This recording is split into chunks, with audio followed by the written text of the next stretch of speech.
5:30, and if I remember from our last two meetings, we've got lots in front of us, lots of information, so I want to make sure I maximize your brain power today.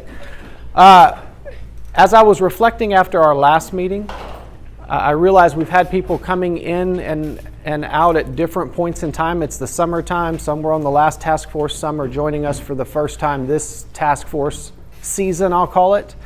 And so I wanted to just reiterate process real quick.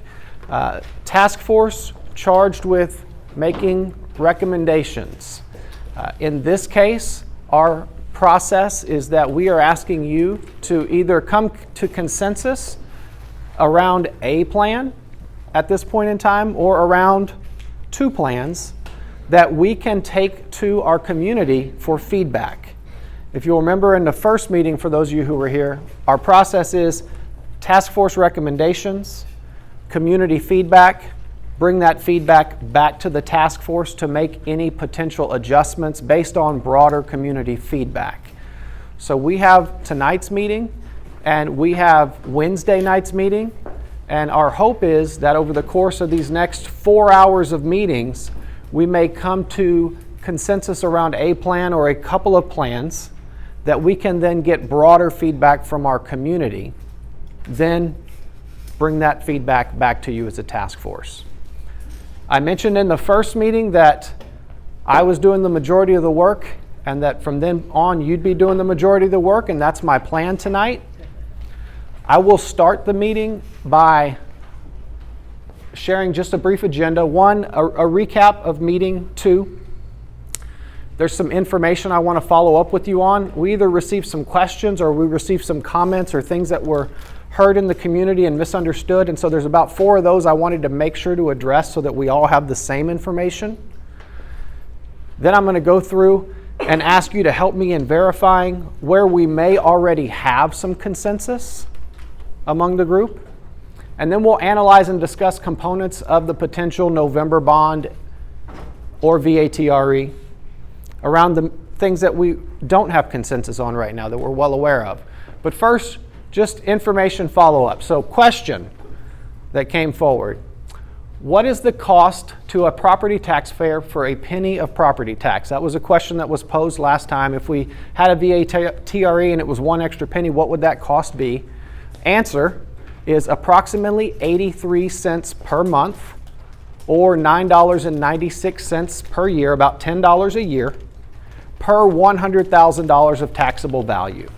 So if you have a $100,000 property, it's about $10 a year when the tax rate goes up by a penny. If you have a $200,000 property, it goes up by double that, or about $20 a year, or $1.66 or so a month. So that was a question that was posed. $83 a month, a month per $100,000 of taxable value. Another question we had, or it wasn't a question, but there was a statement about concern with Mission Valley as a proposed campus to rebuild in the bond back in May, and the concern that we may be building a facility because we have a lot of out-of-district transfer students. So we went back and looked at those numbers, and the answer there is this past year, we had 10 transfer students. That means students that didn't live within our Victoria ISD boundaries. That equated to 4.1% of the enrollment. The year before, I wanted to check the year before too because it was prior to COVID. We had 12 transfer students that year, and that equated to 4.7% of the enrollment. So you can see it's around 4 to 5% of the students that attend Mission Valley who are out-of-district students. That means they live in another school district. I also want to add a caveat there that some may not know, and that is for every out-of-district transfer student that's enrolled in VISD, those students generate more than $6,000 to the district's operating budget per year. They have to pay that? No, the state pays us that. Instead of paying the district that they live in, the state pays VISD because they're attending our school. So we do have revenue, and I said approximately $6,000. That's the baseline, is just above $6,000. And we've talked earlier about every student may fit other categories where they get weighted funding. but at a base, it's at least $6,000. So if you've heard that a large percentage of the students attending Mission Valley are out-of-district students, the data does not support that. Ms. Keeling? Is it also true that transfer students transfer where we have room, i.e. if you were in nursery and you wanted K because that's the closest middle school, that you wouldn't get in K if there wasn't room, and yet where there is room at the middle school level? Yes, and thank you for pointing that out. So we don't accept a student to a particular campus if there's not capacity to allow them. We wouldn't overcrowd a campus to accept an out-of-district transfer student. We would make other campuses that have available space open for those students. Thank you. Another question that I've heard, why didn't we get to see what the new school buildings would have looked like in the May bond proposal? I had a task force member, someone who joined us for this task force, asking that question. And it's a question we received from the public. And so I wanted to take a minute to share a visual that we shared as a part of our community meetings back when we were preparing for the May bond election that walk through the process for bond planning that's commonly used by public school districts. And so it's broken down into a grid. And on this left-hand side here, where you see in purple bond planning pre-bond election, that's where we are right now. We have a bond planning task force.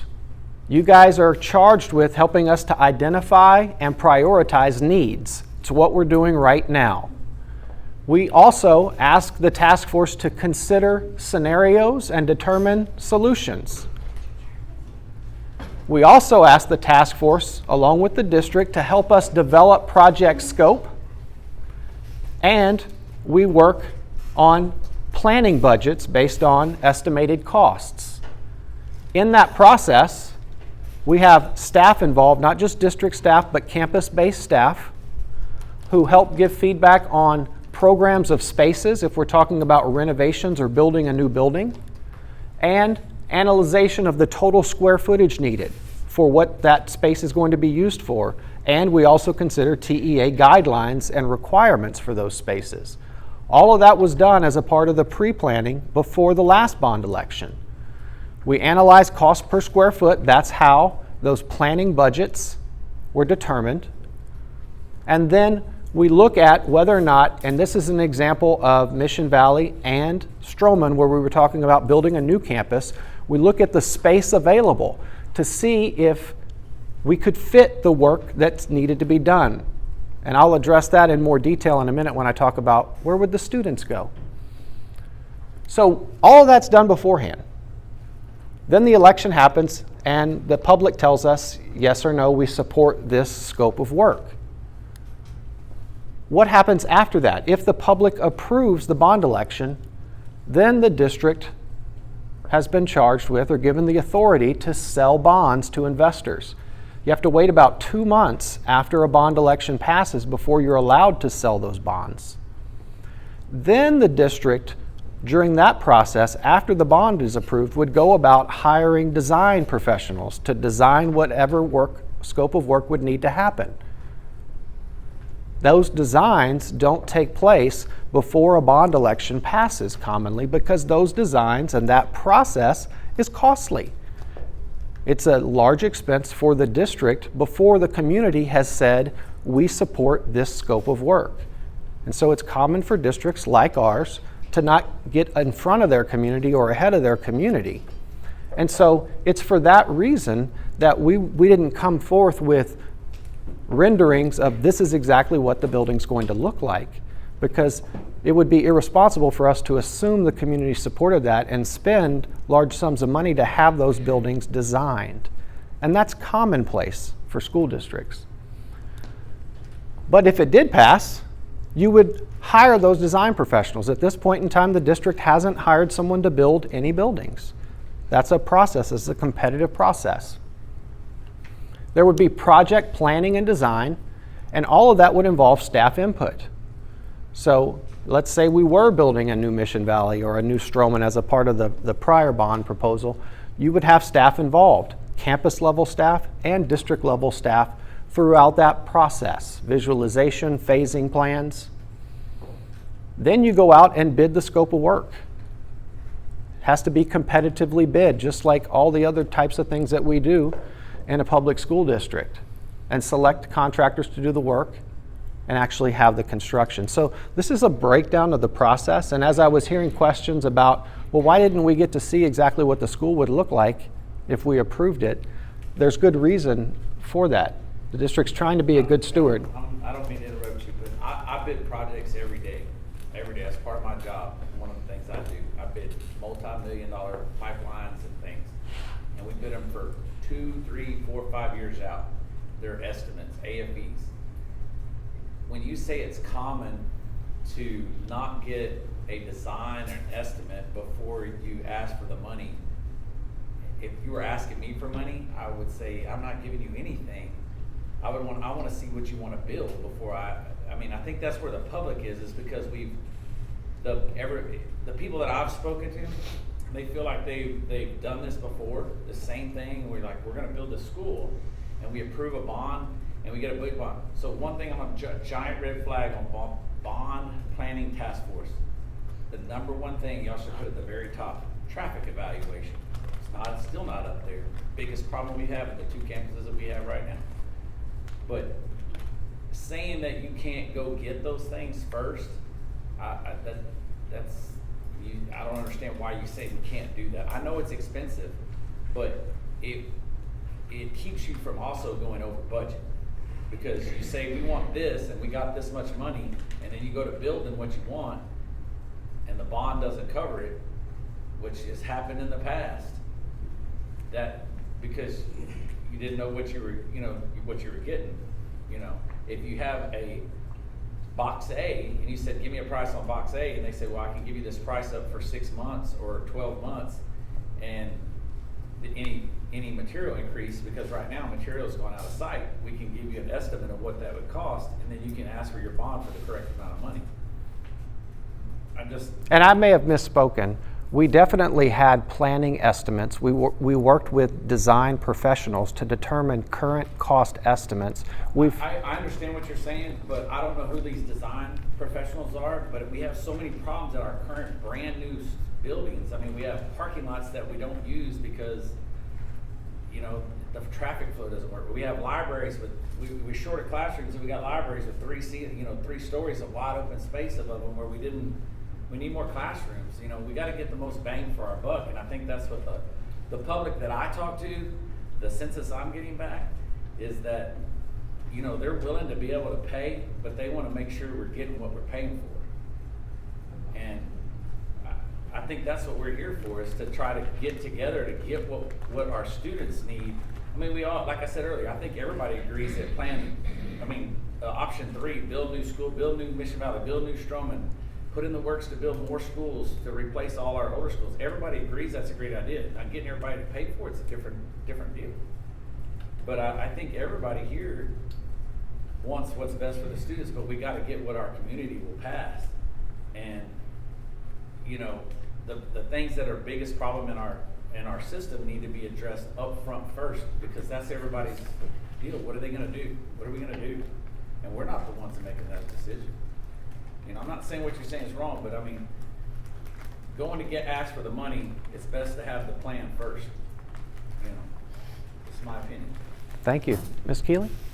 Quick question, sorry to ask so many. In my mind, also on this chart, since we have the bond planning task force on the left, and maybe it addresses some of the questions, sorry, I'm not great on names, someone was asking, would we not also have a bond oversight committee?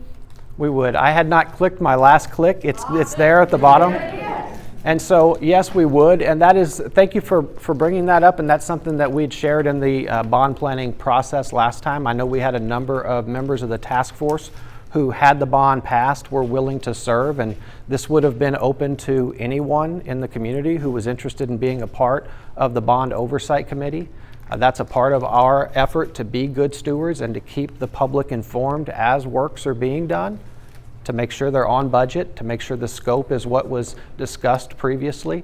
It's one of the things that I think is really important about our process is all of the design, if you're interested in taking the 40 hours to watch all the videos, everything, scope of work, cost of work, planning estimates, where those costs per square footage came from is all available on our website. It's all on video. Some of the task force members in here, I see them shaking their heads because they were a part of reviewing all of that information. We would never want to put forth a plan in front of our community that we couldn't then implement because we weren't thoughtful about the potential costs.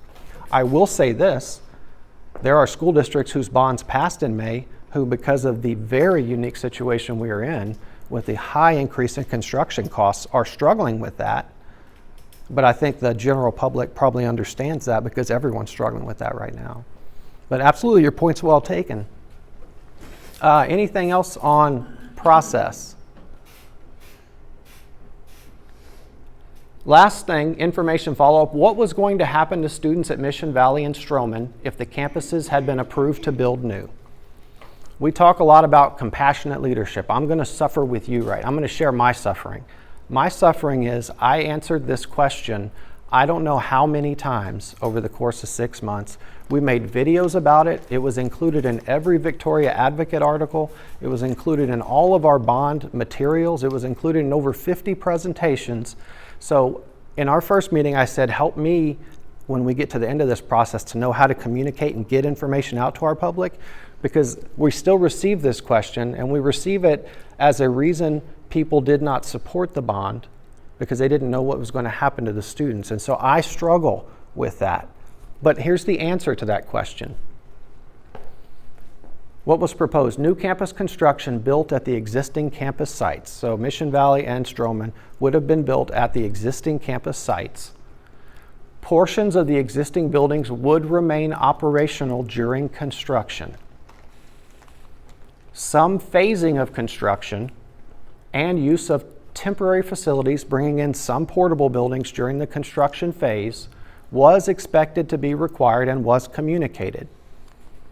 And at completion of new buildings, students would move into new construction and existing building would be demolished, allowing for site work and parking areas to be completed.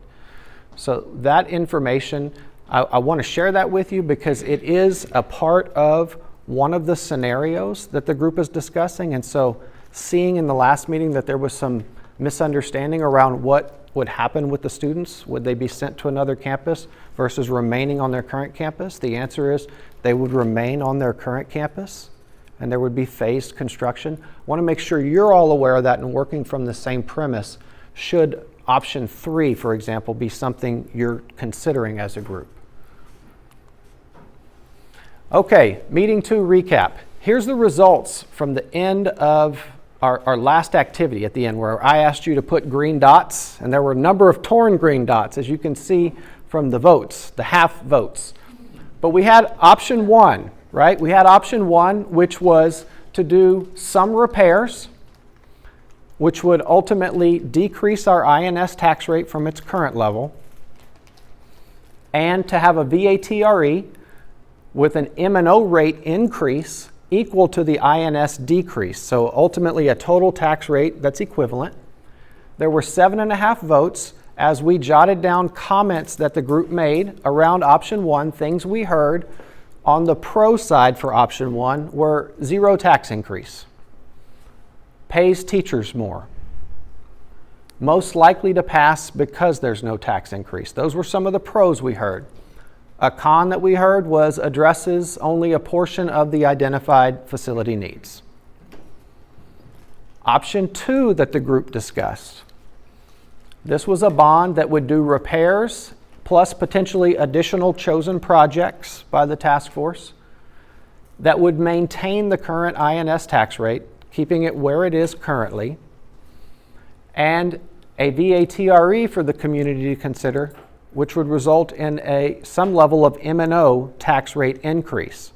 So ultimately, some level of tax rate increase that would be determined by the level of the VATRE.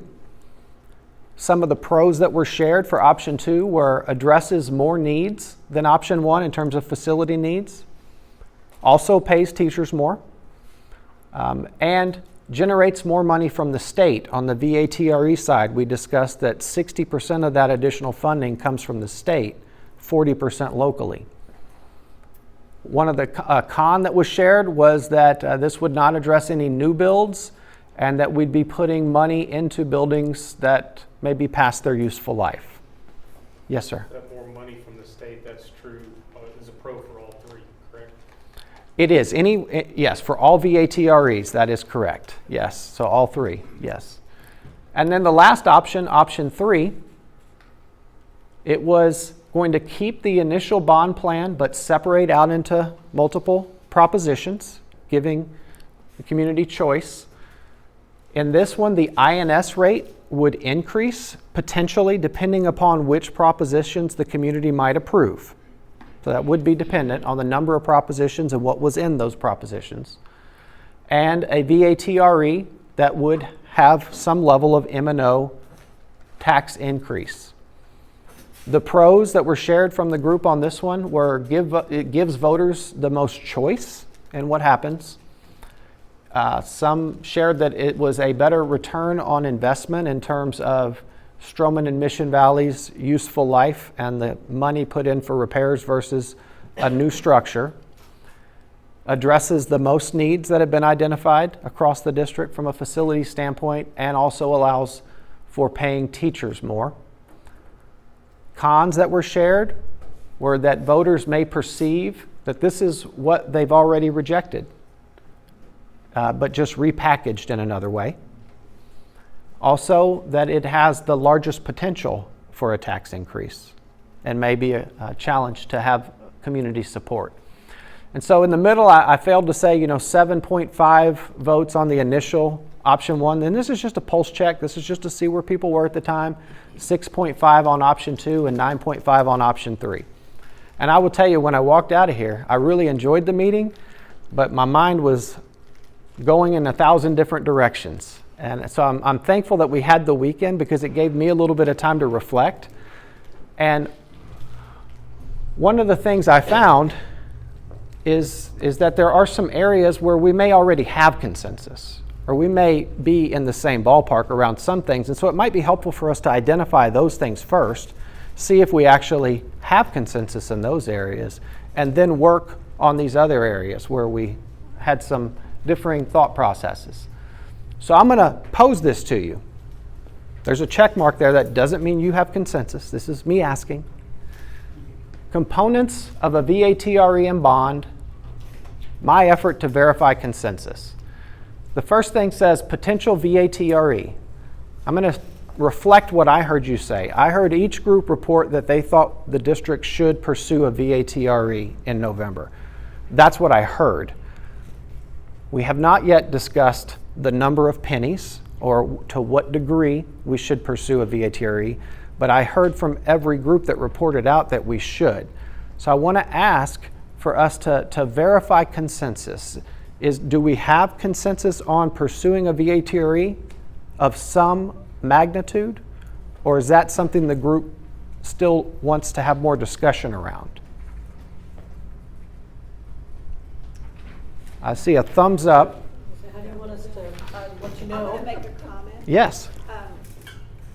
Since I wasn't on the last task force, I don't even know how much teachers make. And so I don't even know where they are on this scale compared to other ISDs, other districts. And so that would be important for me to know and for the community to know, because I'm part of the community and I didn't know. I tell you what, thank you for bringing that up. And I have some information I can pull up later after I put you guys to work, and that I can share out before the end of the night for you to see that. Yeah. Yes, Mr. Clegg? Still trying to understand the golden penny thing. Did you make the comment that the golden penny is worth, because of the money that the state gives us, is more valuable than any other thing we can do? And why would we not max out the golden penny at 8? That's a legitimate question. I know, but why would we not do that? Tell me, why would we not? Why would the voters not vote for that? Is this where we're talking about we give 40, they give 60? Yes, sir. Okay, so when you say say golden penny, and I try to talk to some people, it just goes right Sure, to their head. absolutely. So if you say there's a program out there, for every 40,000, or for every $40 we invest, the state will invest $60. Don't talk about golden pennies, just for every 40 we put in, they'll put 60. So if we put in 400,000, they're gonna put in 600,000. I think everybody would be on top of that. But you gotta just, I don't mean to be rude, you gotta dumb it down. I mean, I like it real simple, keep it simple, stupid, that's the way I run things. Well, that's where I was headed with it. I mean, are we seeing it correctly? That's the way I see it, but when you start just talking give it to golden the pennies public and- and say, I mean, you could just say it's a brand new program, it just came out last week. They're not gonna go back and do the For research. every 40,000, for every There's a brand new $40 program, they'll if you just 60. vote for it, They're gonna then- jump on it. Then we're gonna, the state's gonna give us 60 cents of every dollar. So I'm hearing support for the VATRE. Do I have, Kathy? I personally support the VATRE, the concept. However, I know some people in this town, absolutely no tax increase, not even 40% or 60%. I think people are against the people that would be against it are those ones that don't want to raise their taxes. And then you permanently raise the taxes over your state approved tax rate, right? And you have to bond us. And then it's up to the board to constantly keep those going. Is that correct? So once the voter, Golden penny. once the voter approves them, Yes. then the district has the ability to utilize and access those pennies And for moving forward, unless the state would change the structure of funding. correct. So they permanently have voted to increase their taxes, not through a bond that's paid off in 20 years, but they permanently increase, and that's probably what drive people away from that, is the fact that they've increased their taxes permanently on their property. And it's important to note that about 85% of that funds goes to pay staff. And and I'm just reflecting for everybody, not for you, sir. And what we heard as the number one concern, pre-bond and post-bond, was staff pay competitiveness. And so, I think that would be an important part of the message from our district in educating the public about this, is where those funds would go. When we talk about the permanency of the golden pennies, what we're talking about is if the board were to, or if we had a VATRE that said, okay, let's use up all 8 of our golden pennies. That's 8 cents that we have above the compressed tax rate, which is set for us every year. Next year, we already know that compressed tax rate's gonna go down a little bit. So what 8 pennies meant last year versus this year it's a little bit less. I mean, do I have that right? Because our 8 pennies only A little bit. on the compressed rate, correct? Yes. Right, but they are never compressed themselves. No, they're not, but I'm just saying that if the state says your compression rate is 94 cents this year, 0.94 this year, then we'd have those 8 pennies to go up to 102. If next year they come back and say your compression rate's 90, then we max out at 98 on golden pennies. Is that correct? Well, we have the 8 golden pennies. Right. Theoretically, the state's supposed to fill that bucket up. As they're compressing our local rate, they're supposed to offset any reduction in our local tax production to teach kids by filling up the rest of that bucket to that basic allotment amount per student. Yes. I guess my point is, when we set an M and O at 94 cents, it is not 94 cents in perpetuity. Correct. Right. Absolutely. We are at the discretion of the state who's compressing our rate. So I'm short of some information about our salary competitiveness. I'm not hearing any other not that was anti. I'm not hearing any concerns about not considering a VATRE up to this point from this group. Can I just say something? Yes, absolutely. That from some of the people that I've talked to, they're concerned about performance outcomes within the schools, and I'm not dissing teachers or anything like that. I don't think teachers are the issue. Their heart, if they're teaching, their heart is there to teach, and but I think maybe some of the curriculum might be an issue, and maybe because they're saying, why are we putting money in this school when it's a C or D or F rated school? is west or east not lower rated? Am I missing something? Don't here? all kids deserve to have the same quality education regardless of their score? If their score is low, don't they need more intervention? That's not what I'm talking about. Okay, I I'm was not sorry. following where you were going, okay? I'm sorry, that's not where I'm talking about. What I'm trying to say is, are we dumbing down the kids with the curriculum that we're using, just to be Okay. blunt? You know, is some of the curriculum, I mean, you know what we're hearing now about critical race theory and things like that, and Common Core, and, you know, kind of. Those are things that are not in VISD. Oh, that's good to know, because I don't think everyone knows that, but it hasn't been ruled out in the state of Texas yet. So I'm hoping, it hasn't been. Well, What were you saying? So, the curriculum in the state of Texas is the TEAS. And CRT is not in the TEAS. As of right now. Wait a minute, we're getting off track with what we need, we need to get back on track. So, I mean. Okay, but, well, then let's just go back to performance.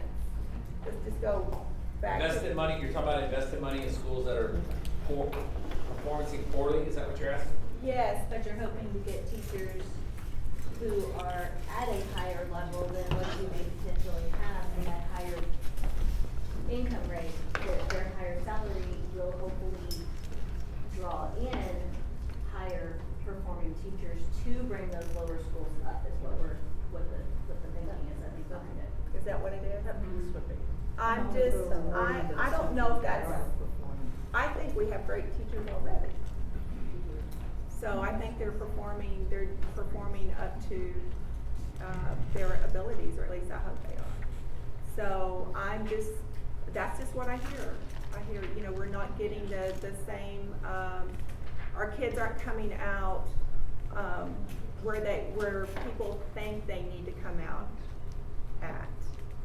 Like, and maybe the Victoria Economic Development people, I don't know if any of them are here, if they would agree with that. So that's just a concern in the community that I've heard, and I just wanted to share it. I guess the question to them is, what would they suggest? yes, ma'am. My concern is, and I had a hard time voting yes for the bond issue, because Dudley did not work. We had to bus all of our GT kids way over there to Dudley. Parents wouldn't do it. Why do we think parents are gonna bus their junior or their middle school students to Stroman? We've got all this land right here in the center of town. Crane is in the center of town. I truly think the people I've heard don't like that plan way over there. I don't understand. Are you speaking specifically to the rebuild of Stroman? The rebuild of Stroman Okay. is the STEM school. Why not build it here on this land in the center of town and bus kids in the center of town rather than everybody way at the end of the district?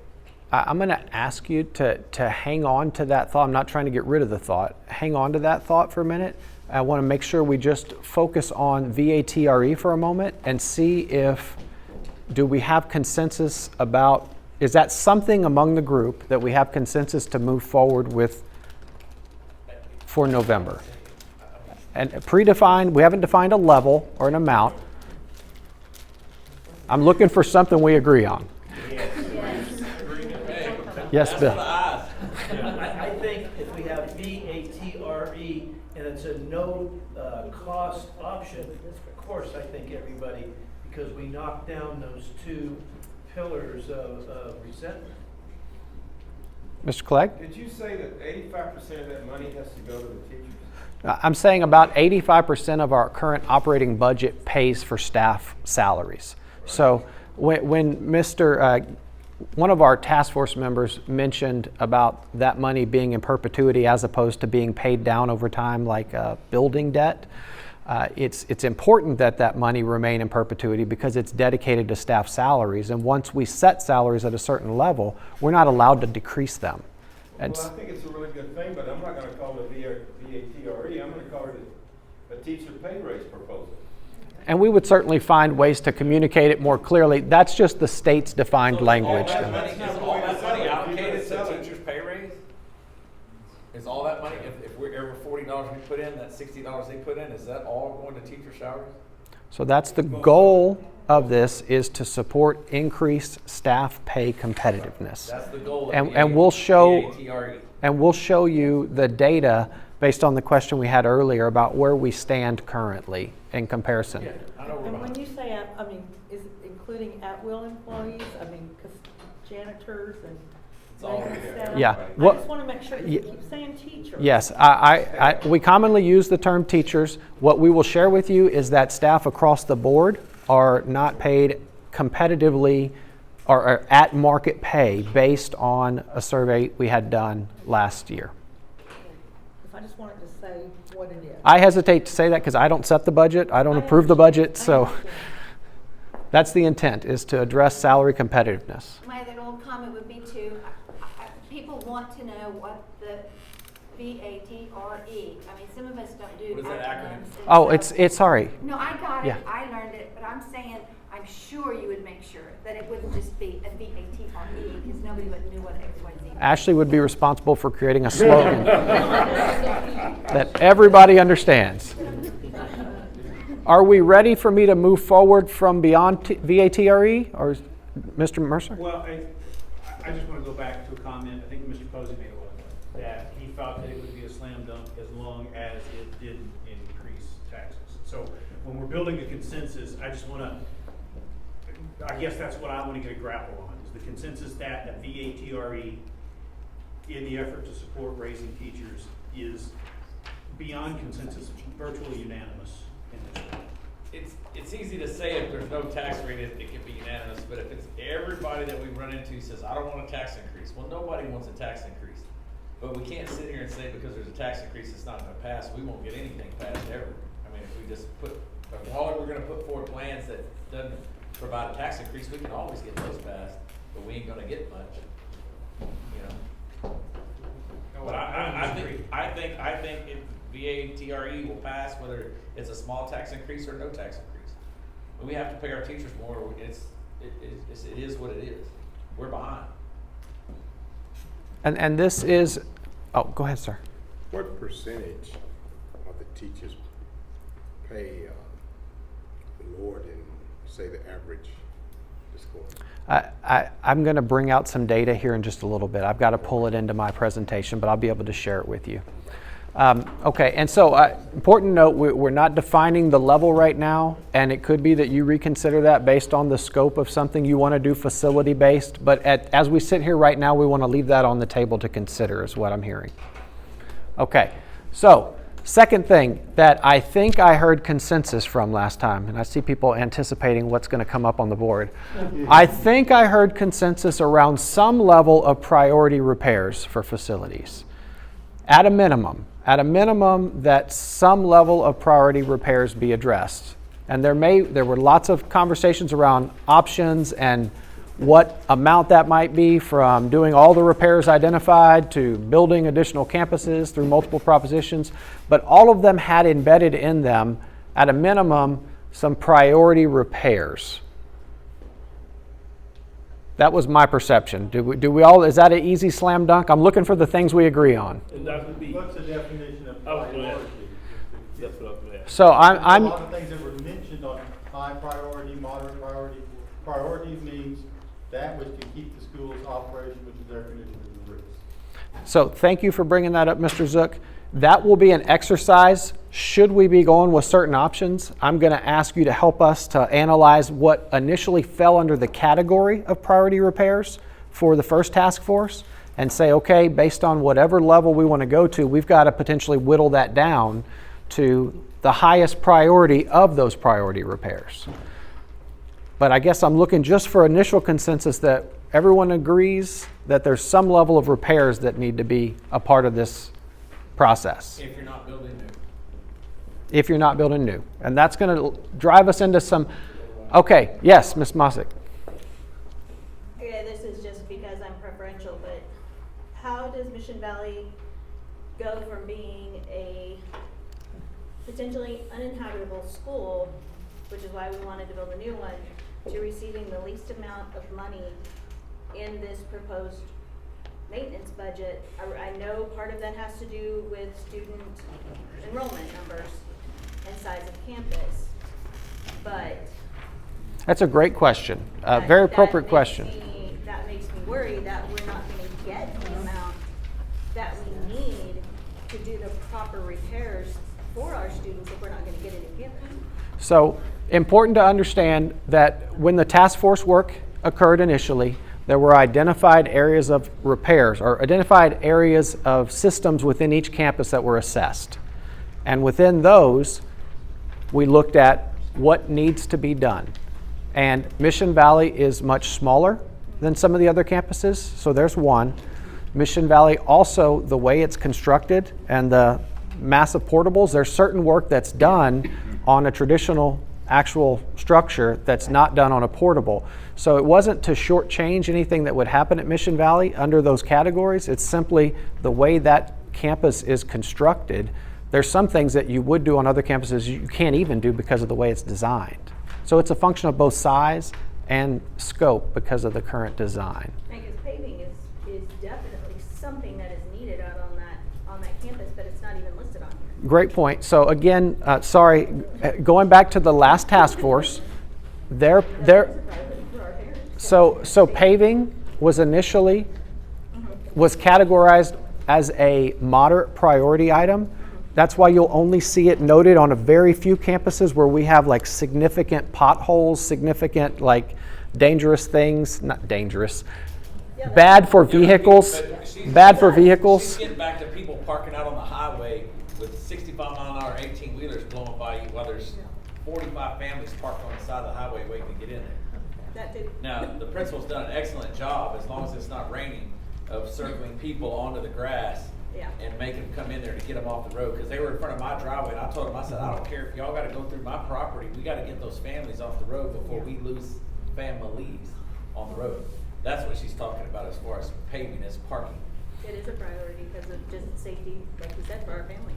Well, and I'm glad you bring it up, because as we reanalyze the priorities that were identified, if there's something that's important to add that wasn't a part of the last task force for this group to consider, it can be considered. Okay. That's going to be a part of the work of this task force potentially.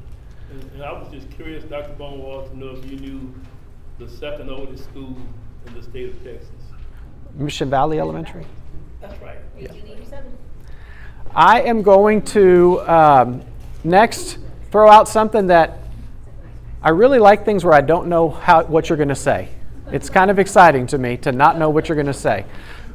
I have not heard any talk about this part of the initial bond proposal, the May bond proposal.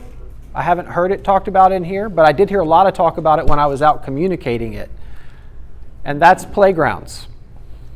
And so I want to see if we have consensus about it being continuing forward or being removed from consideration for scope before we get to Mission Valley and Stroman conversation.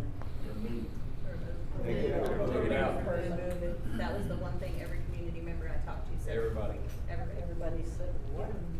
I will tell you that as one of the people responsible for communicating the message about what was included, that I definitely received a lot of concerns around the playgrounds. That was not something I anticipated. As I heard the conversation among our task force, I didn't anticipate the level of concern around the playgrounds, but I did hear that. Now, I'm not here to make that decision for the group, but I'm hearing concern about keeping that in if moving forward. Yes? How did it get put in? That's what I'm wondering. How did it get put in to begin with? So we had oh, go ahead, Suzanne. Okay, yeah, I was part of the first task force, and I want to say that as that task force was considering things, we wanted to make sure that the community had a place for their children, that they could have access to facilities, and we know that our current playgrounds are not handicap accessible. And so for children who have handicaps, don't always, some of the equipment may be handicap accessible, but getting to the playground is not such that those children can be there. And it was a kind of an icon or a place where communities could come together, and we would be giving that back to the community to help support families and the growth of the physical growth and well-being and social well-being of children out in the playground. So I think that first task force really had a lot of conversation about, because so many of those elementaries were not getting visible type things, that our community might be looking for something that they could have that was a visual and would be health and safety of our children and create a family environment and well-being for kids. And we were just coming off the rezoning task force and everything that we did a couple of years ago, and when we were moving more towards a neighborhood school type thing to get kind of closer, less transportation and all that stuff, that was kind of also like what she was saying, give those neighborhood schools more something to, just like she was saying, to see, to kind of have as part of that. That's kind of why we had thrown that in there a little bit too. All of our schools have a current playground, right? Yes. Okay. They're not all the same, but they all have a space to play. We have those same spaces. There were grass and baseball field, you know. I mean, I think our priority needs to be at education and not the playground. Perhaps there's another source of funding for that, you know, for the ADA side. I mean, there's monies out there for those type of initiatives and different things there, but maybe that could be funded another way. I can't speak for everyone. I know districts that we talk to run into that same challenge. Oftentimes playgrounds are funded by things like parent-teacher organizations. And what we find in our community, in our community, is that we have some campuses that have very active groups with more means than others. And that was the conversation I was hearing. I'm not telling you that to try to persuade this group to include it, exclude it. It was something that was brought forward from community members in the task force and asked to be considered and ultimately garnered consensus. But I will share with you, as someone communicating it out, that I got a lot of concerned responses when I shared that portion of the proposal. Ms. Keeling? Question, I don't see how a 1.5 million expense can be a standalone proposition. I mean, I know $1.5 million is a lot of money, but in terms of bonding and payout and financing, then, I mean, I don't see you having like a choice of playground yes or no. So I'm asking, they would have to be included either with repairs or something, I'm guessing. Yes. I don't see it as a proposition C, playground just or no. And thank you. I didn't intend to bring it forward as a separate proposition, but as, is this an element that was in the prior bond that this group would want to see included as an element in a potential November bond? Because if it were included, it would have to go with, say, for example, that we have, say that we have more than one proposition, which we would if there's a VATR and a bond. Those are two separate propositions. But depending on how the bond side was structured, whether it was one question only or more than one question, that cannot stand alone. And I think that was part of the concern is just that, well, that's a ton of money. We all know that's a lot of money, that it's not rising to a capital expense when spread across the number of elementaries that we have that you would want to take on debt for, is sort of what I'm hearing. And I was hearing something similar, and it's part of why I wanted to pose this early, because I thought it might be something the group was going to tell me we should go ahead and consider excluding, but I wanted to verify that. Right. So it cannot stand alone as its own proposition on the ballot at 1.5 million. No. Thank you. Do we have anyone who feels strongly that we need to continue to have discussion or consider playgrounds? Okay, then I'm going to move to the next item, and we're going to consider that one consensed. Mission Valley Elementary. So, question, repair or build new Mission Valley Elementary?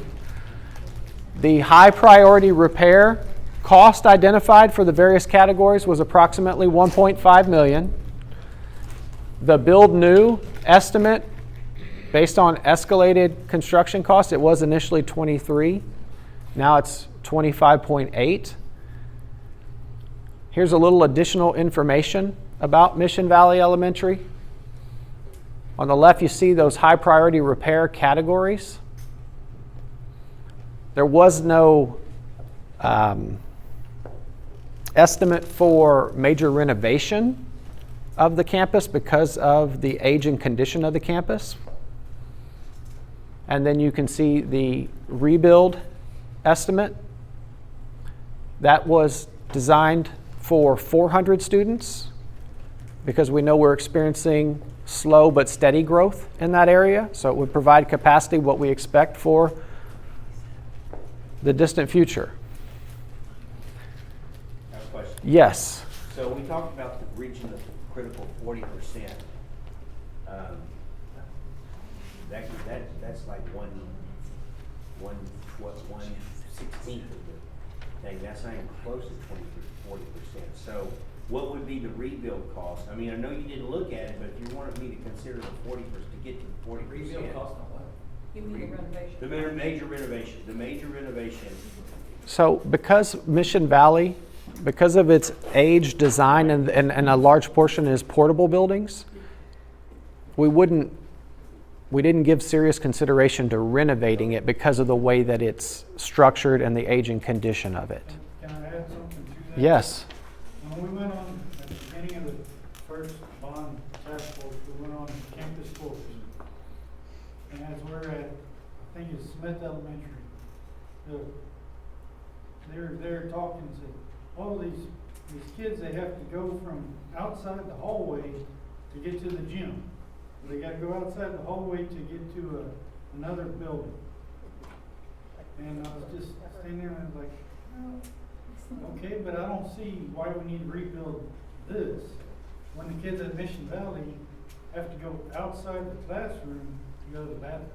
And if you ask anybody in Mission Valley if they rebuild, they would love it to be rebuilt the way it is. They don't want a building, but that doesn't always please. But you have to deal with safety and security. What is safety and security to you or to us when you say that? What is that? What is a safety and security system? Sure. Well, it's very broad in general, that term. Specifically embedded in here are things like updating the fire alarm system, integrating the other security systems, camera systems. But the camera systems don't, I want to clarify something. So camera systems are there to record bad things. They don't stop, we don't have it stop anything. We don't stop nothing because most of the places require somebody to watch that monitor 24/7 and most of them they can't. There's not somebody watching the monitor 24/7. Yes, Tammy? I'd just like to ask whether or not we could do away with the word rebuild, because it's very confusing as to whether or not that means renovation, remodel, or build new. What I think rebuild is build new. And so that's sort of a medium word that is kind of gray as to what exactly you're intending with the money. And so I would just like to do away with the word rebuild instead of having to say rebuild means build new. Who would walk into an automobile distributorship, look around in a car, a salesman walk up to them and say, how can I help you? And you say, I want a rebuilt car. That's what you're saying. I don't know where that terminology came from, but it's a gross misnomer. I just think it's That's what it is. You're building new. Yeah. Well, we can Change it to new construction. That's all you got to do is change that word. Is that, I mean, You're right. We're not married to that term and didn't mean to misrepresent, and we've learned our lesson. Mercedes, write it down. I have a question. Yes. So, I know in the early discussions on Mission Valley, there was a modular solution. What happened to that? So there was a modular recommendation in the 2017 bond. And it got voted down. And part of the concerns that we heard, part of the concerns that were shared with me were from people who felt like we didn't build any other schools, any other elementaries with modular construction, and that they would be getting something lesser than. Now that may not be accurate. I know you've shared some things with me about modular construction that were positive. Well, I think people have a misunderstanding about the word portable and modular when it comes to classrooms. Because I've been involved in that business for 40 years. What Mission Valley has is portables. No. Wait, how many portables They have, I mean, I'm just talking about the portables. 5 now? The portables, I'm not talking about the wings, I'm talking about the portables. What they mean is what the word means, portable. You buy them, they're good for 4 or 5 years, and you move on.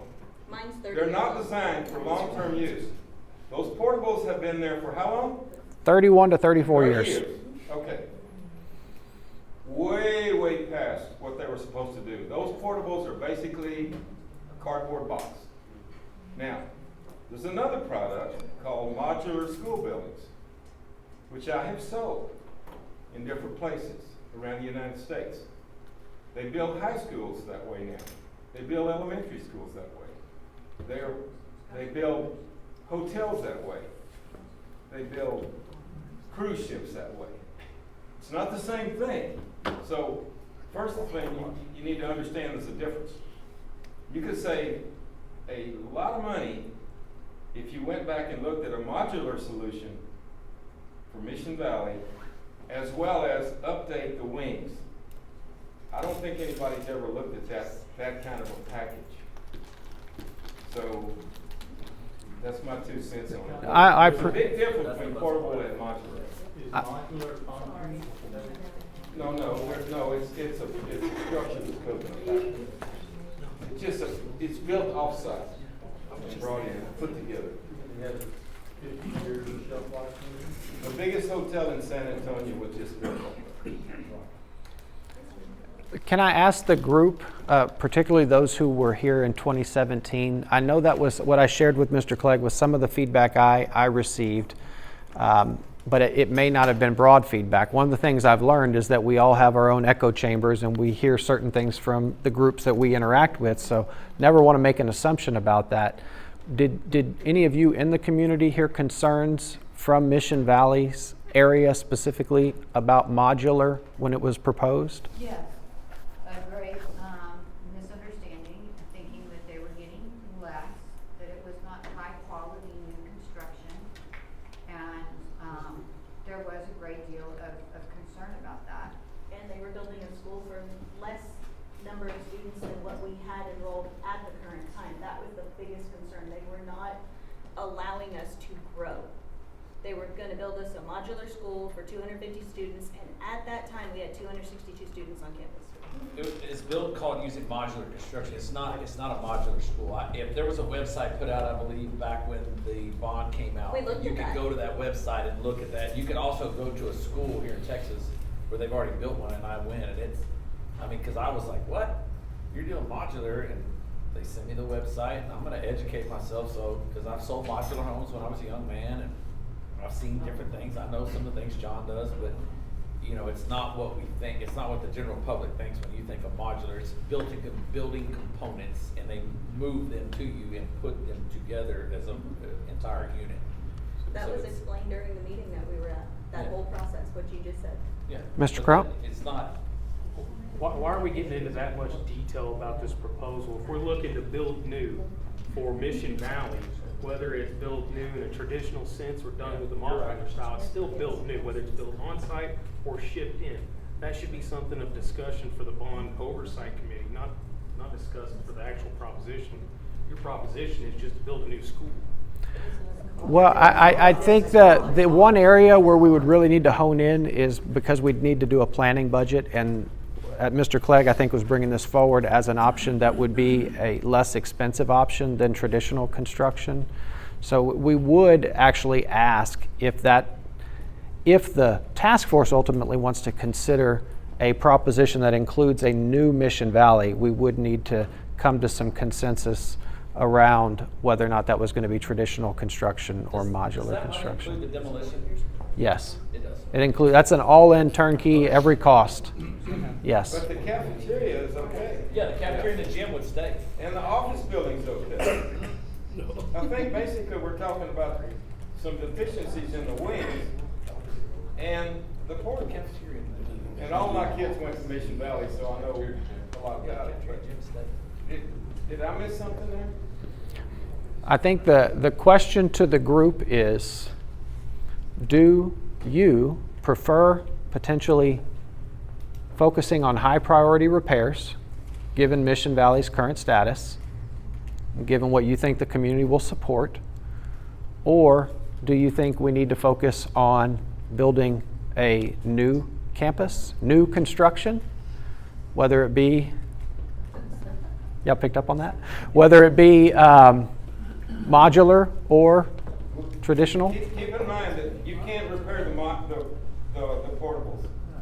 We've worked on them and worked on them and worked on them. Our crews, they don't include that in any kind of repair scenario because they are not repairable.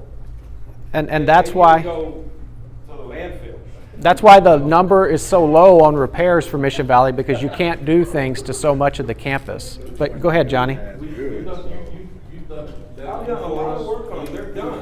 They're those things you can't fix them anymore. They're not fixable. The floors when they're broken. Floors are caving in, the roofs are falling. Plywood, and we do the best we can to keep the students safe within what we Right. So Right. that's You've done an excellent job in stretching those And things. bring up to us as well. So, yeah. Ms. Keeling? So the high priority repairs that you have listed there would not include repairing any modular structures, but they would be on the wings and the base structure, which we feel could continue another how many years? Because I'm not sure I'm clear on understanding like how the repairs. I mean. Well, please. I see That's what just the to high keep it priority going. repairs are. That's all that is to keep it going. These are not an administrative recommendation that this is the best approach. This is what it's estimated to cost to address the aging infrastructure. Okay, I understand. So my question is that 1.4 billion is essentially on a building that we believe has a remaining useful life of X, even with $1.4 million in the bucket. And I think that's the question for the group, because I'm hearing some who feel like it has an extended useful life and others who feel like it's past its life.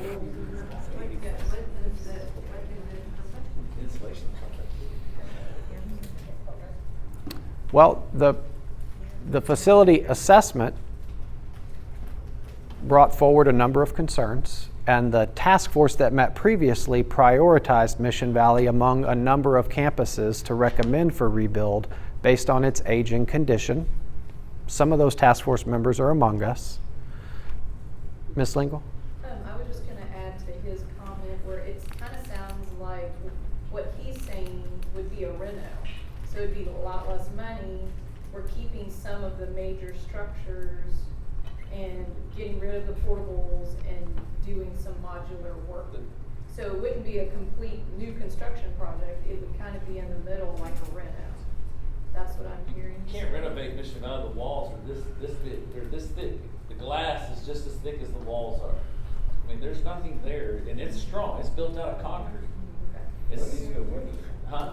It needs windows. Yeah, the windows, but I mean the wall is the same thickness as the window. There is nothing there. It's not like there's a 2x6 or a 2x4 metal stove. We go in there, insulate it, change this out. Oh, you're talking about those panels. Yeah, those panels. All right, Suzanne, I'm going to ask Suzanne to share, and then I'm going to break you up into small groups for a minute to see if we can get some progress and so that I can think. Yes. As we talk about the priority repairs and what goes into that building, I guess my question is now that, the discussion regarding the portable buildings and how they really just need to go, does those high priority repairs include working on those buildings that I feel like we don't really need to put our money into, we need to do something different with? Or are those high priority repairs just regarding the structure that's partly, I think it's partly brick or Like the classrooms and all of that? So do the high priority repairs address the classroom areas that are not those portables out there? And then, so we really have nothing to address in any of that portable buildings that need to be replaced or built new?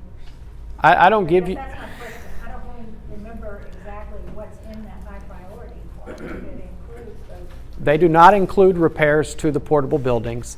I rarely give you my opinion. I'm going to tell you that it may be a poor decision to invest money in 30-year-old portable buildings. Don't do it. But it doesn't include the replacement of them. It does not include addressing or replacing those. I mean, as a district, we would need to do the high priority repairs and still If we don't, new build.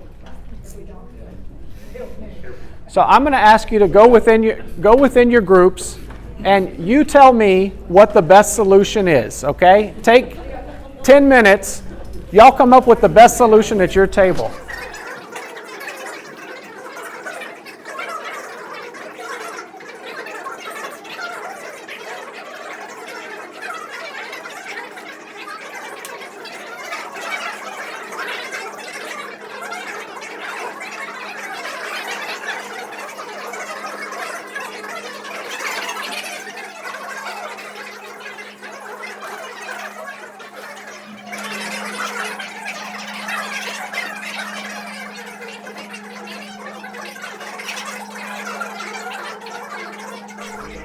Hey guys, I'm sorry, Mr. Garrett. I'm gonna ask that we pull the group together.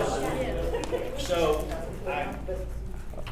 It's really important that we hear the other thoughts being shared. Mr. Garrett? we had a discussion, a slight discussion on maybe taking Mission Valley, but we didn't know the life of the schools once you did the critical repairs. What would the value of those schools' existing things be? But then we also wanted to know, could we possibly look at a work in progress where we start with some modular construction and do like a wing or two of that, and then maybe in a few years, once we use the life of those buildings, then go propose a thing again, okay, we're gonna add some more, and that way we kind of add on to the school as we need it. But you have to look at the footprint and see if you could do that. We didn't know if you could do that with the existing footprint that's there and still maintain some of the characteristics that school likes, the openness and that kind of thing. And then some of us said like the 1.4 million kind of is more just like a really quick Band-Aid. It's not gonna do very much in the long term. And how long is that gonna last? Right. That it's not gonna, Thank you very much. Anything to add from the group back here, Amber? I think our group here all agree that why are we gonna put an investment on renovations whenever we have the need for new construction. I do like where everyone's going. Everyone's trying to save money and think of the modular concepts, and I know that there's new modular building construction out there, and it's a lot different than what people perceive. But I feel like those kids deserve a site-built school as well, just like the rest of the kids in our city. So I really feel like when it comes down to it, new construction is the way to go. Yeah, there's the safety concerns. Someone brought up at our table, what happens if there's a tornado, right? All the kids need to get in the hall. Well, what if there's no hall to go to? What happens there? I mean, that's just an example. That's cool stuff. Does anyone else have anything else to ask? Right? I don't know if I want to The say new build would house more students. Currently, they're always turning away students every year to the school. That would benefit the families in that area. Thank you very much. Table here? I think everybody at this table was behind some type of new construction. There was a lot of pushback or kind of consensus at the table that we weren't willing to go up to the 25.8 million. That seemed too high. So maybe it looks something similar to what they were discussing at the other table is, are you building part of it here and just getting rid of your modular buildings or your portable buildings starting out. But we do feel that there needs to be some sort of new construction involved with it because pouring the money into stuff that's beyond its useful life, especially with the portables, just doesn't make sense. Anything else to add from this table? Yes, and we want to make sure they have community buy-in, that they like what is being proposed for out there. Because they need to support it. They voted it down the last 2 times. Absolutely. That's something that we're asking for our members who are connected to the Mission Valley community to help us get that voice so that they have ownership of whatever comes forward. Anything else from this table? How about this table here?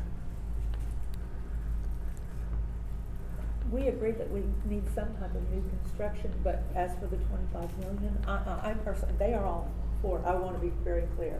I'm just not, so. But I'm open to listening to other ideas of how we can lower that 25 million. And you're thinking potentially some form of new construction, but not to that level of cost? Exactly, but I want those kids to be safe and have a beautiful school, but I want, like they said over there, the community has to buy in.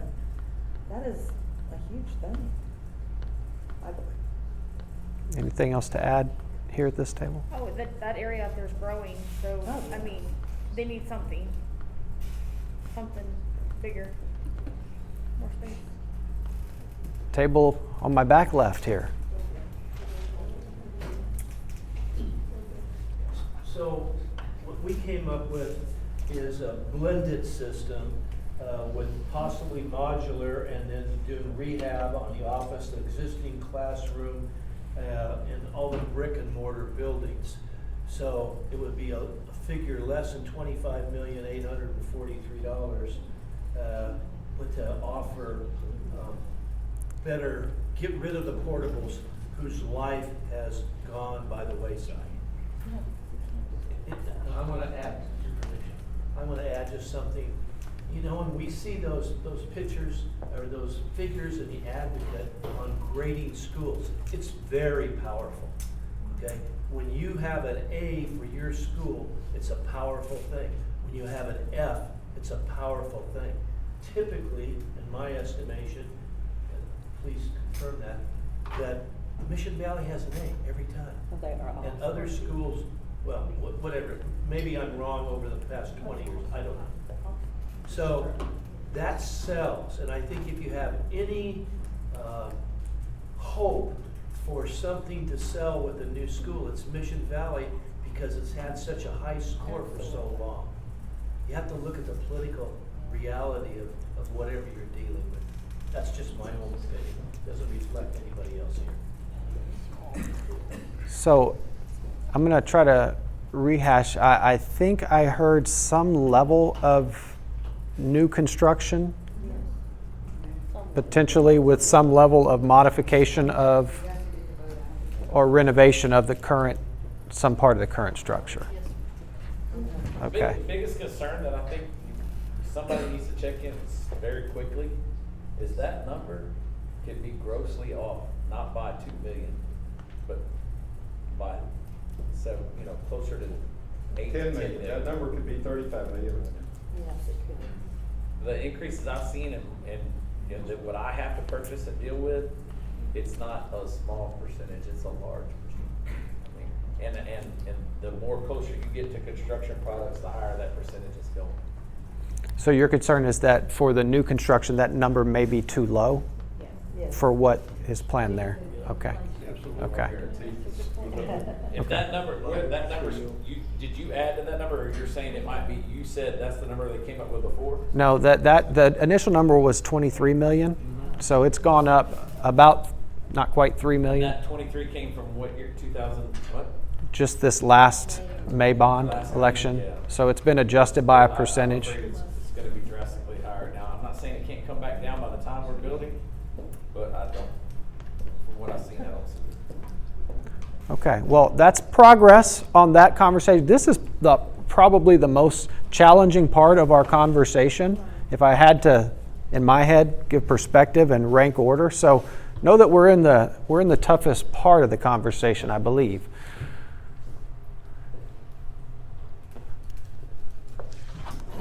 Let's see if it gets tougher.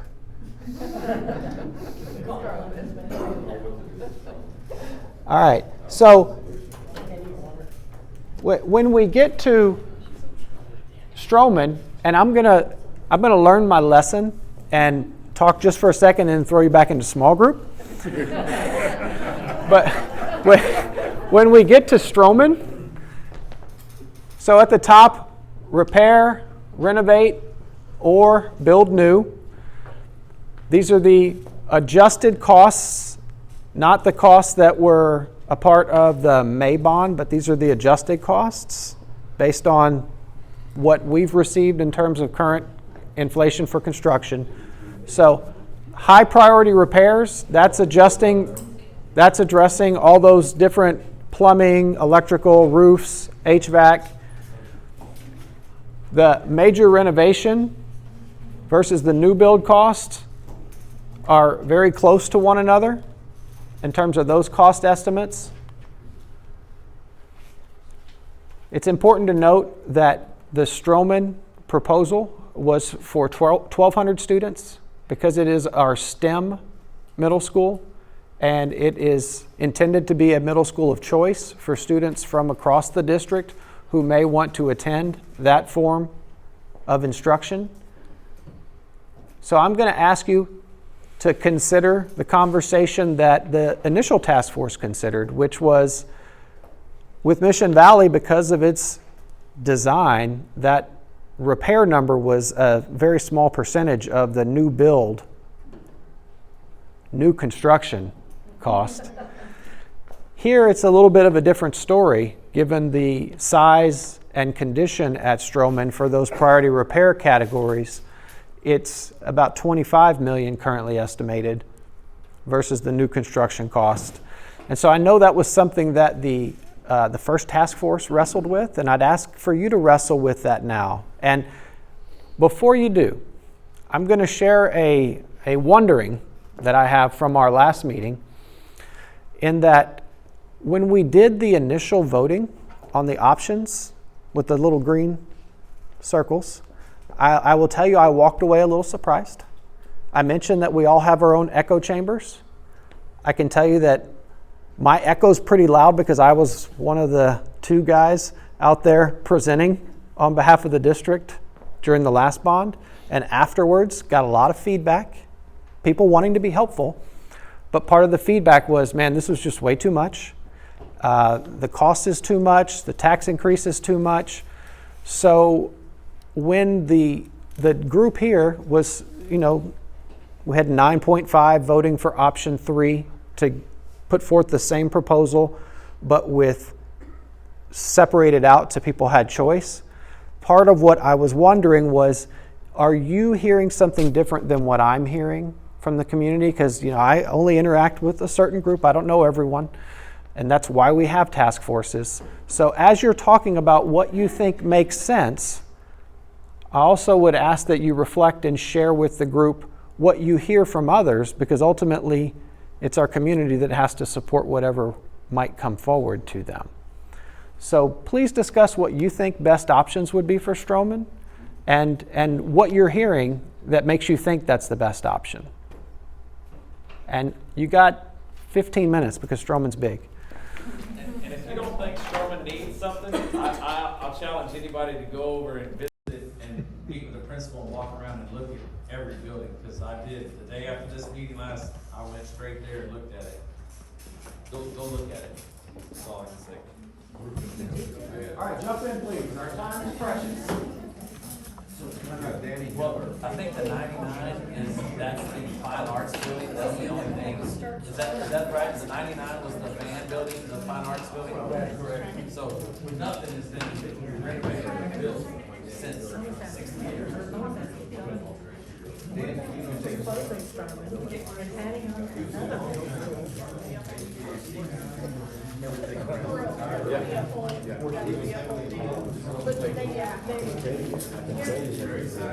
What you did, he said that building.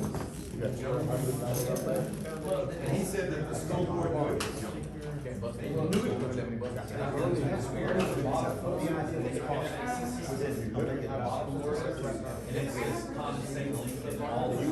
So all the classrooms are all independent units in each room. That's what I did. Well, we have to have them, it's going to be used for school, so they're not being robust. You can't bust that anyway, but you're just gonna have to be on it. Because what it's gonna be a program, yeah. They knew it.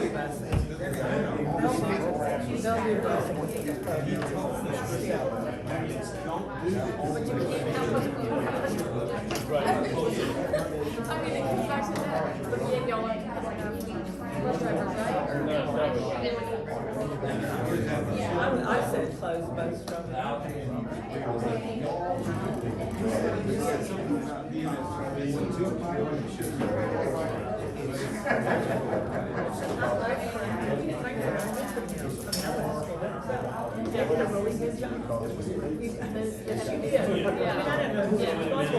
That was a good job. But again, and it was really buses for the school. Strumming is that we don't have bus drivers. Has always been a security figure. I mean, I love strumming. I love working with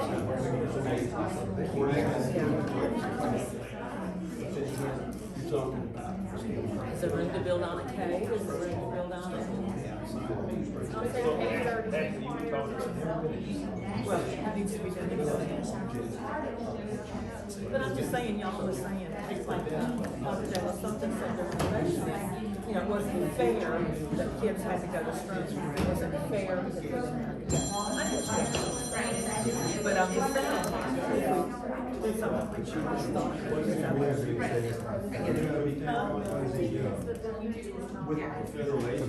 It's not a new like that. No, I know. I mean, I worked there for 3 years. I know that. But I'm just saying, that's why, I know that's why she said she wouldn't be. She was saying, got it when she doing her reelection thing, she was saying that it wasn't fair. That's why she did and that they deserve better. They deserve a pretty school like other schools. I wasn't saying she said it would go bad. Yeah. I was on the consolidation. It was so then I went since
all the great things you can bring.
We're not going to pay you.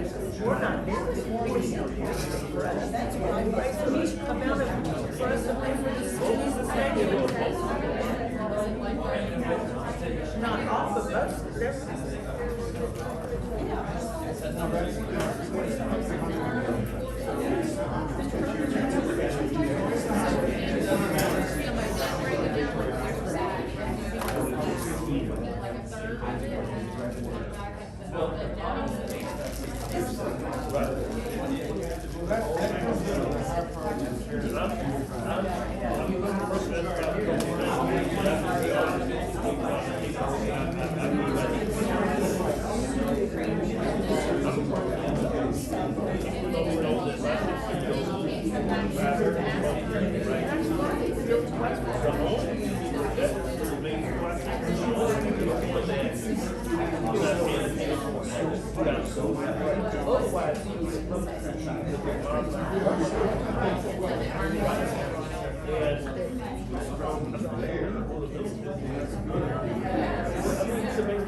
When they see the condition, they won't do it. I would just.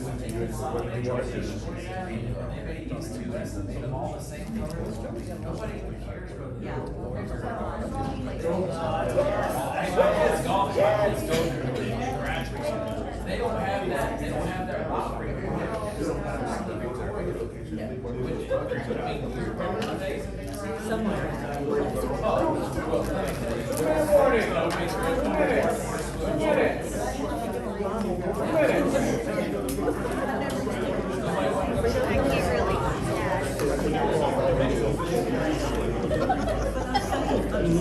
I'm with you.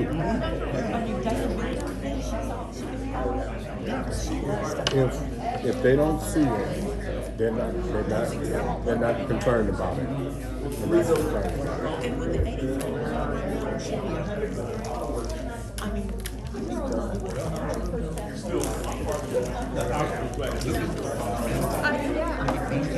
also, for the longevity, just the, not what it is now, but what just what we, how we feel about it. That number's not big enough, that number's not big enough. Depends on what the community. We had probably neither. We should have 99.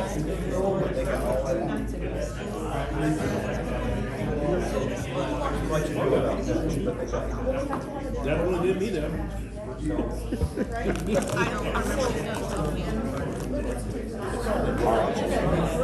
All I know is people are gonna have to stop and realize $175 million.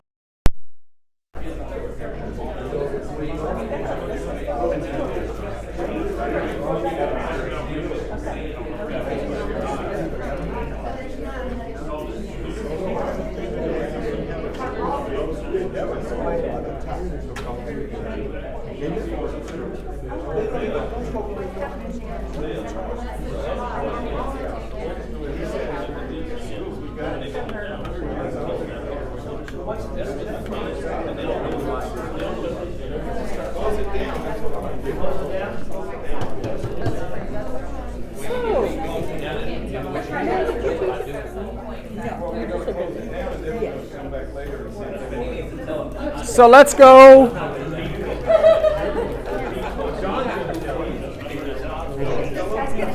Let's go in reverse order. Yes. And I'll ask this group to. Let me give you a caveat. John's the speaker. You had about 15 minutes. Hang on. You had about 15 minutes to talk.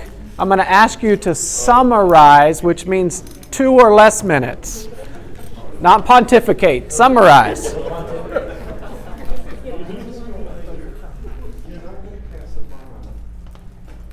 Who's sharing out from the back table?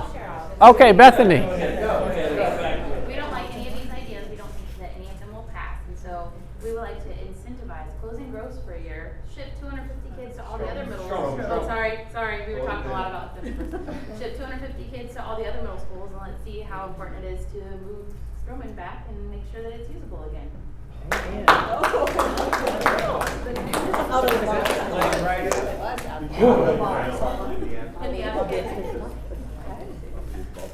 Did you get that, Samantha? This group here. You didn't hear what she said? Oh, I got it. Oh. I get every word of it. We agree with the not passing any of this, but we'd rather have them maintenance go and tour a modular school or a modular building built to get ideas on how that would work. So am I hearing this group say that you want to build a new middle school that's modular? No. What are we saying? Maybe, possibly. We just want to know, we want to know about it. We'd like to send Mr. Urbano and his department heads, and assistant superintendent, to look at these, just to look at them. I know that's not one thing, but this is what it is. We don't think it'll pass, or I don't think it'll pass. Okay. Because So I think it's way more than that. these are not palatable options to the community. Okay. In our opinion. Yeah. Okay. That's what I'm asking for. Awesome. Thank you. How about this group here? I think we're kind of along the same line. The top two, the renovation and new construction, I don't think you're going to get it passed. Whether it needs it or not, I think that's beside the point. You just don't have the support for it. Don't really like the high priority repairs from the standpoint that some of these things are past useful life and different ways to go about it. So maybe looking into modular or the out of the box thought here is kind of interesting. I kind of like the moving the crane. That was The the location. conversation that was had here also. Was just closing the school And moving the students. and moving the students. Yes. Okay. All right. That would be the point. How about this table here? We're in for the kids. We think new construction is the only way to go.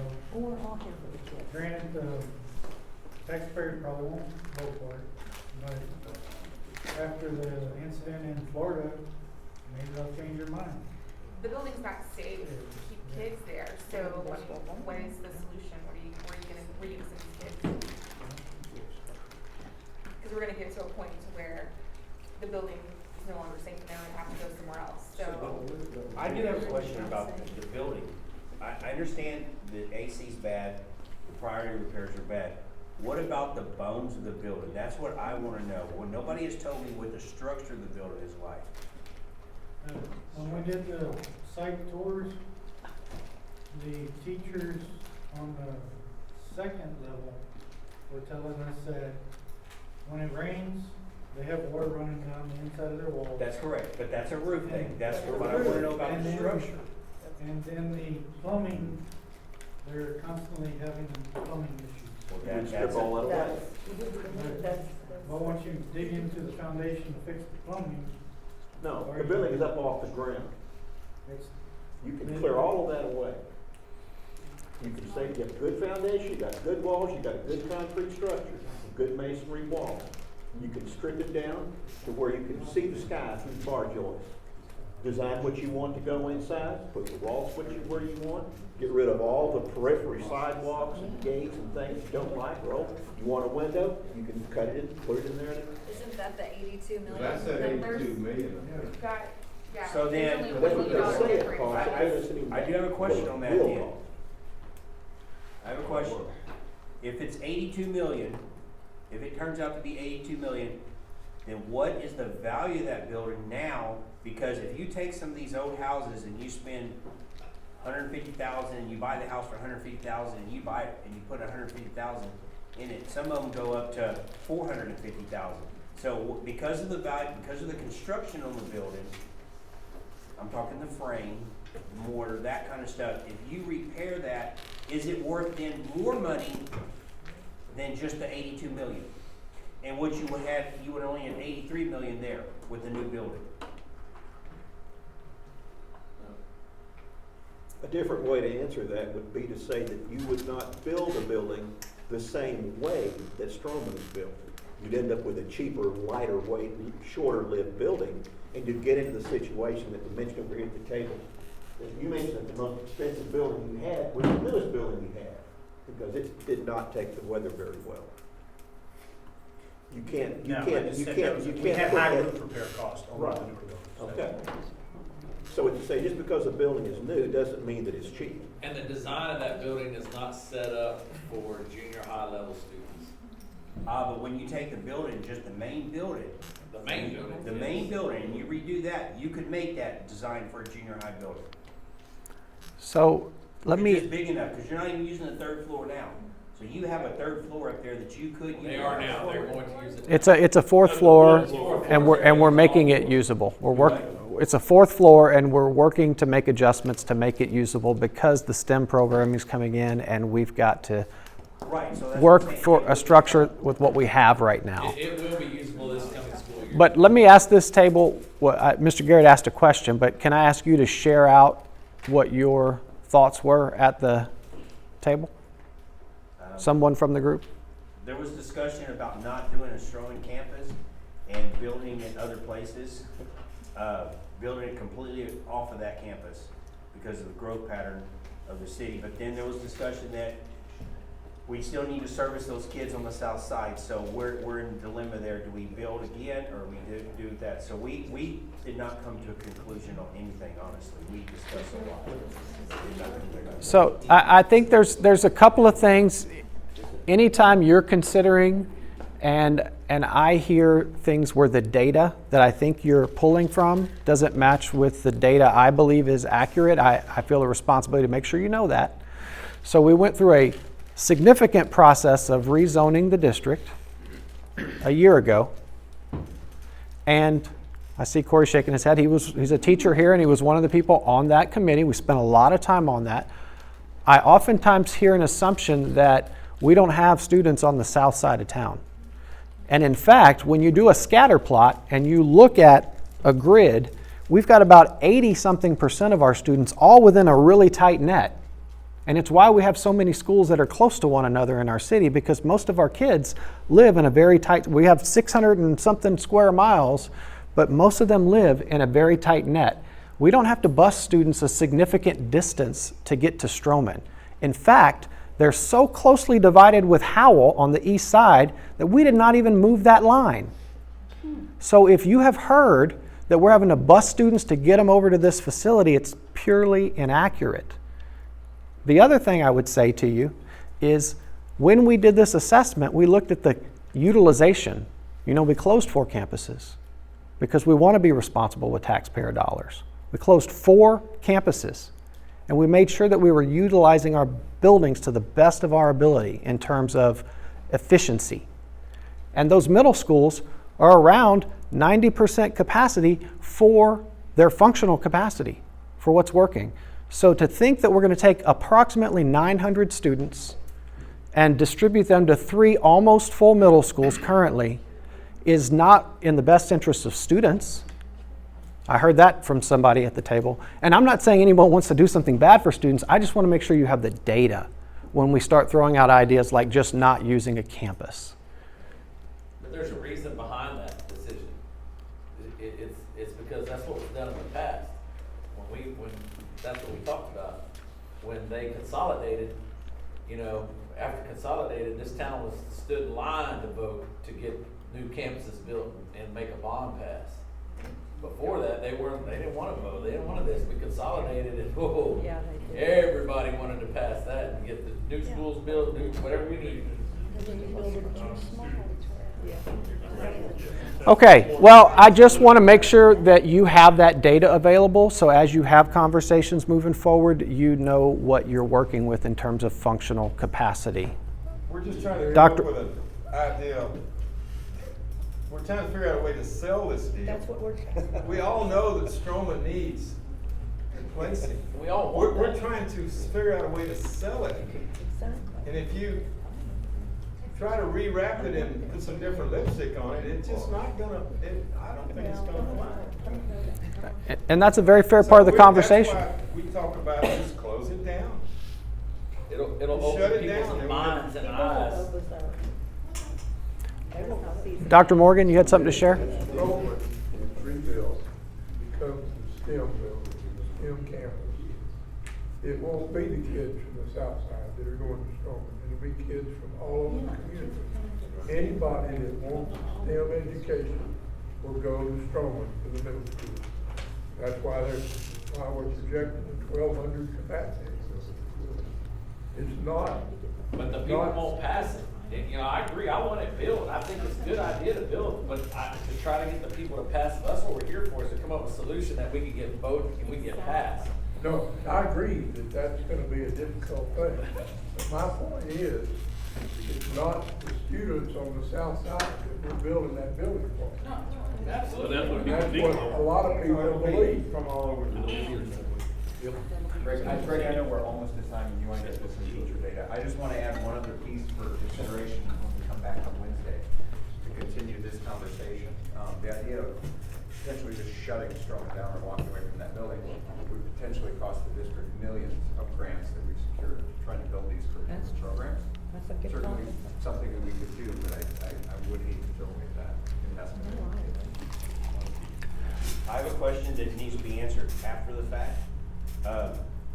The 83 million new construction, is that at 1,200 capacity, or is that before you did the STEM, because before you proposed the STEM? No, that's at 1,200 capacity, knowing we had the STEM coming online. Yes, thank you for asking. Yes, Mr. Urbano? Just one last thing to add. Mr. Hall's mentioned feeding the community to go to Strowman, give them all a clipboard and a piece of paper, and do a punch list at that campus. If you feed them, they will come. They will come. All right, last comment, and then I got to close with some information. Just a very important thing. Tell us on Wednesday what happens if we don't pass this bond in November. Tell us exactly what's going to happen. Okay? This is very, very important, and we all need to understand what's going to happen.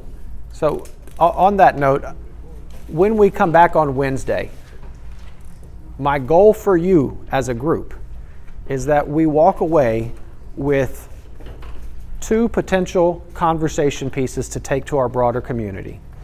Right now, I can tell you I'm hearing what I think is one of them being a VATRE and some level of repairs that potentially doesn't result in a tax increase. And you guys can tell me if I'm wrong, but that is one I'm thinking. I don't want you to tell me I'm wrong right now. I want you to think about that. And the other one is some level of VATRE with some level of work that might be in multiple proposals, whatever you think that might be, that would be beyond living within the current tax rate. Because I feel agreement that we want to at least maintain the tax rate and do something VATR and repairs. And so my challenge to you is going to be help us get that second thing to take to the community, to get feedback on, to bring back for you to make an informed decision on what they might support. Walking away, I promise to share this data. This is a survey that was done by TASB's HR division, that's the Texas Association of School Boards. They do survey data for school districts across the state around salaries. I'm happy to send this to you. I see folks taking pictures, okay? But this was done last year, not this year, last year, okay? And it shows our market competitiveness for our teachers. And so what you see at the top is 0-year experienced teacher. The starting pay was $46,200.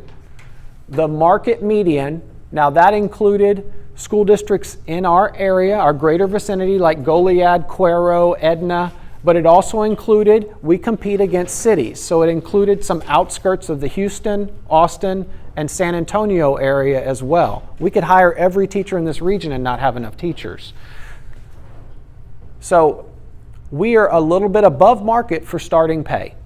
At 0 years, this was again a year-old data, but we were at 103% of market, paying $1,440 above the average for market. When you got to 5 years, we were at 99% of market, $679 below market. So above market at 0 years, at 5 years, about $679 below. At 10 years, we fall further behind market at 96%, or just less than $2,000 below market. At 15 years, we're at 95%, or $2,666 below market. At 20 years, we're at 96%, or $2,361 below market. And the average salary, just for all salaries, was at 93% of market, because we do have teachers that work beyond 20 years, obviously. So here you see, starting off above market 103%, works its way down to 95%, the average 93% when you consider above 20 years in there as well. When you look at, and there was a question about our other categories of employees. So for teachers, we span from 103% to about 93%. Central administration, 84% of market. Campus administration, so it's going to be your principals and APs, 92% of market. Professional staff, these are going to be people like your people that work with special ed services, diagnosticians, speech therapists, all those types of professionals. Counselors, they're going to be at 95% of market. Clerical and technical, 84% of market. That's your secretaries, all those other staff. Instructional support are going to be your aides, your teachers' aides. They're at 90% of market. And auxiliary staff, that's going to be child nutrition, transportation, maintenance, custodial, 87% of market. So when we talk about addressing salary competitiveness, you'll notice me say staff. It's because I have this data. It's because I know that we have progress to make across the board. That's the reason we had a TRE task force begin this conversation even a year ago. Now, I want to leave you with this data too, and then we'll go. One golden penny generates about $1.65 million. I will tell you, Dr. Shepard and I have talked about this, and we don't believe it's a great idea to go out for just 1 penny. If you're going to do a VATRE and we want to move the needle on salary competitiveness, our conversation needs to be around the 2 or 3 mark, potentially maximizing the 3 golden pennies that remain available to us. We have 5 in place, there's 8 total, so there's 3 remaining. But 2 golden pennies would generate, again, approximately 3.3 million, 3 golden pennies, approximately 4.95 million.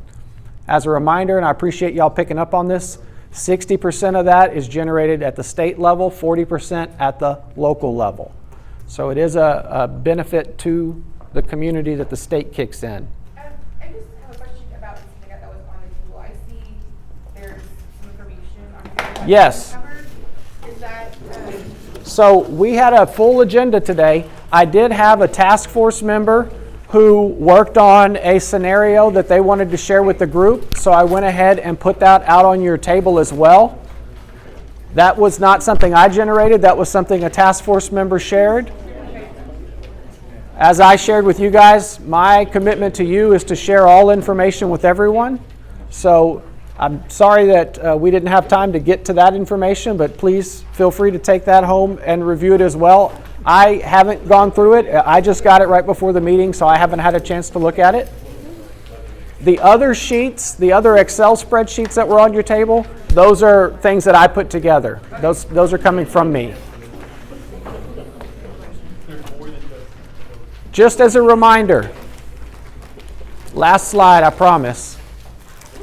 Wednesday is going to be our last meeting before we put some conversation in front of the community. We need to have a productive meeting. I may push you past 7:30 if necessary.